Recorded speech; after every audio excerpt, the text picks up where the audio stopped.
Welcome to Whiteland Restorations and another fantastic series, this time on a Talbot Sunbeam Lotus. You may recall that you saw us get this one out of storage just next door, and we've got some work to do to it.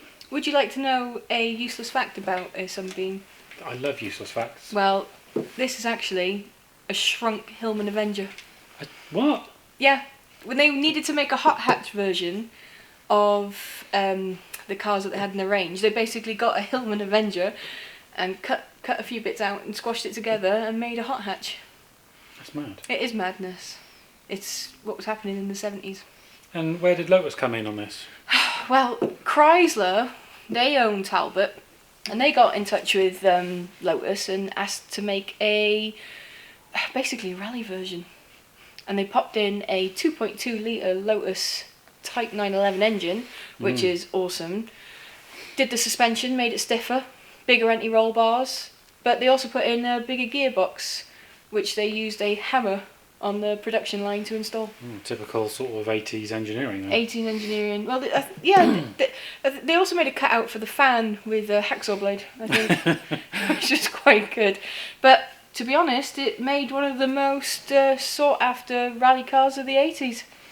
Oh, that's amazing. It was a World Championship winner in the 1980 and 1981. I think Talbot won the whole Makers' Championships with this car.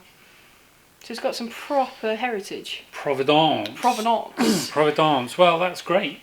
But we're not working on this one. What? No.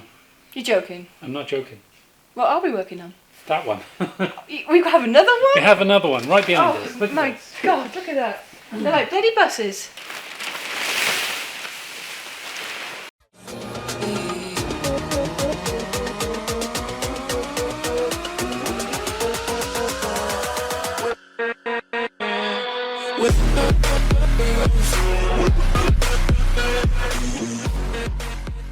Right, this is possibly the best Sunbeam Lotus in the country. I think so. It's had a nut and bolt restoration, an awful lot of money spent on the engine. Awful lot of money. Unfortunately, the body shop it went to, well, you'll have to follow the story and see how we got to where we are. Yeah. But it did come in painted, fully restored. Finished. Just needing a little bit of fettling, that was fettling, panel gap alignment, because they weren't quite right. He wasn't happy with it, was he? There's also a couple of imperfections on the roof. You'll see what we're talking about in the series. Yeah. But tell you what though, to get your juice pockets flowing. Oh my gosh, he's going to show you something now. You won't believe your eyes. This is the paint from the passenger wing. In one piece. Yeah, that wing. Peeled off. In one go. That peeled off in one very easy. I'm not going to spoil it for you, but when we were taking the paint off this car, we were having competitions of who could peel off the biggest piece. Yeah. Lewis won. I won. That's it. I can't believe people do paintwork to this quality. No. It just comes off like that. Anyway, you'll see that. No spoilers. Follow the series. Watch us get this back to 100%. Yeah, 100%. And this is a black car, so if you think the Escort came out nice and straight, this one is going to be unbelievably good. Oh, it's going to be nice. It's going to be super nice. You'll see the blue one as well. A couple of episodes alongside. We are getting that just running. Yeah, ready to go. Mechanically sound, and we've got a bit of bodywork to do to it. A little bit of bodywork. Not a lot. We'll show you how to do some minor repairs and things. But anyway, let's go back to the start and find out how we got to here.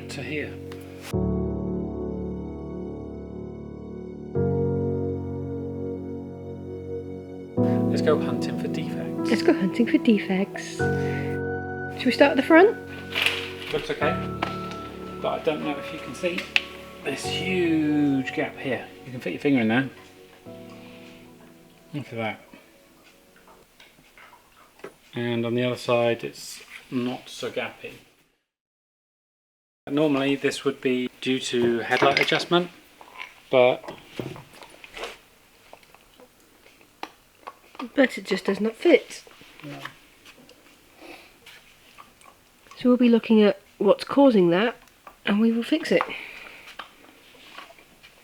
But what else did you find at the front? We don't think it's just headlight adjustment here, because when you look at the front of the car, it seems to be higher up this end, the bonnet. Something just doesn't add up. We think this is higher here, so that side of the car looks higher up. So we'll be investigating that today. And if you look across the bonnet, can you see how wobbly the paintwork is? This is a black car. Black cars are the hardest to get straight. This is a long way off. And we've got things like this here. The gaps are all over the place. Hard to see in the black, but it's really tight there. And really gappy here, and it doesn't line up with a wing and all sorts of things. The scuttle panel, look at the scuttle panel. Yeah. It's actually binding on the back of the bonnet on this side. You can see the scratches in the paintwork there as well. Just over there. It's not lined up properly. And there's touching. Nope, touching there. Huge ridge there. Also bad to the wing, the swage line doesn't line up down here. Rear quarter got some wobbles in it. It's so hard to pick them up on the camera. Right, you can see those wobbles a bit better in this quarter now the car's a bit higher. Look at it wiggling about. And if you have a look a bit closer here, look at the orange peel on the rear quarter compared to the door. They're two completely different finishes. The same on the front wing. The door is flat, the wing is wobbly. A nice big run just over there. The next major problem we found on the car was the driver's door. Now this is obviously the most important door on the car, and it does not fit properly. If you can see, the top edge of the door is sticking out proud. What I think is happening here, I think the whole door's a bit too high. It's squashing a bit too tight here, and it's pushing the whole top of the door out, and it's pushing the bottom of the door in. It don't fit down here either. It's quite a big step there. And it's really hard to close. It doesn't want to just shut nicely. You have to shut it, which isn't very nice to do. No, which has also caused it to rub a bit of paint. Yeah. Bottom edge of the door, that's rubbed. I think the door's got to go down in order to give that wall more clearance. You've got all these wobbles that are in these gutter rails. Yep. You see the gutter rails? Oh, those silicons there.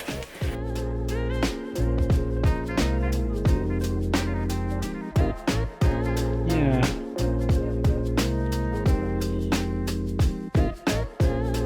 And the roof. These little bubbles, to me, look like when someone's rubbed down through the paint down to bare metal and has painted over the top of it without any primer, and it starts to rust. They look like tiny little rust blisters.